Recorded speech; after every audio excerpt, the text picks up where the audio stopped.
Dans l'actualité également ce soir, le meeting de Guillaume Pelletier, la tête de liste Les Républicains pour les élections régionales est à Tours, meeting qui va débuter à la salle des mariages de l'Hôtel de Ville.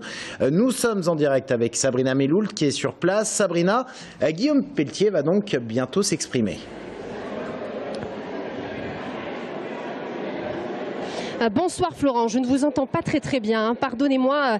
Dans quelques minutes, effectivement, Guillaume Pelletier fera son entrée sur la scène de la salle des mariages de l'Hôtel de Ville. Ici, 400 personnes sont attendues.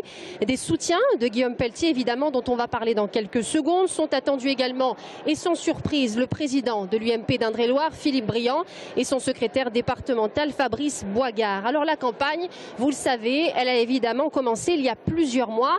On s'attend ce soir à ce que le maire de Nans-sur-Beuvron accule François Bonneau, critique sévèrement son action politique menée aujourd'hui en région Centre-Val de Loire. Ce soir, le plus fervent défenseur de Nicolas Sarkozy va présenter un projet électoral, celui des Républicains uniquement, puisque le parti a été, vous le savez, rebaptisé il y a tout juste une semaine.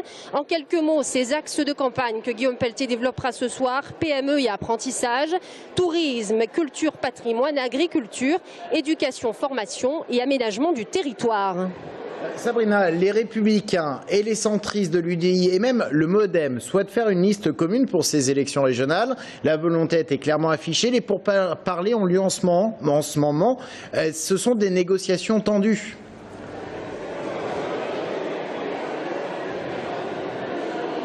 Et vous avez raison, car il y a effectivement le fond du projet, évidemment. Mais la forme que va prendre cette campagne à 6 mois des élections est éminemment importante. Et c'est là que tout se complique, effectivement.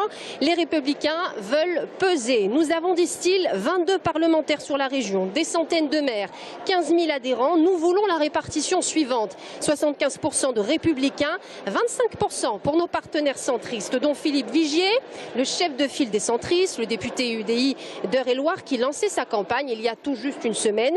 Mais Guillaume Pelletier ne veut pas non plus d'union à n'importe quelle condition. Et le MoDem fait partie de ces points de blocage. Il n'est pas suffisamment à droite, dit-il. Mais l'UDI Maurice Leroy, président du conseil départemental du Loir-et-Cher, soutient la présence du MoDem sur cette liste avec cette formule très significative: l'unité n'est pas l'uniformité. Philippe Vigier est le point d'équilibre entre le MoDem et les Républicains. Et Guillaume Pelletier, dans tout cela, on se souvient qu'il a quitté la Touraine pour des problèmes d'implantation. Il manquait de soutien. Comment est-ce qu'il appréhende cette campagne des régionales ?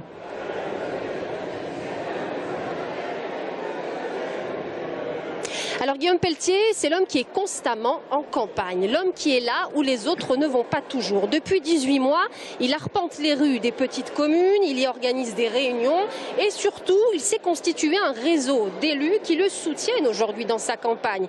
Nicolas Forissier et Gilles Averroux en Indre, Nicolas Perruchot en Loir-et-Cher bien sûr, et Patrick Sintrat en Indre-et-Loire, qui, vous le savez, est le concurrent direct de Claude Greff pour affronter le député investi par le Parti socialiste Jean-Patrick Gille. Une chose est sûre, la droite ne peut pas partir divisée si elle veut avoir une chance de remporter ces élections. Et je terminais avec cela. Ces derniers mois, tous s'accordaient, tous, la presse, tout comme les élus, que Philippe Vigier serait le chef de file de l'union de la droite et du centre. Guillaume Pelletier, premier vice-président. Mais en politique, vous le savez, rien n'est immuable. La droite et le centre pourraient être menés par Guillaume Pelletier pour une éventuelle victoire les 6 et 13 décembre prochains. Sabrina Meloult en direct de l'Hôtel de Ville de Tours. Merci beaucoup et merci à Guillaume Leroux qui vous accompagne sur ce duplex.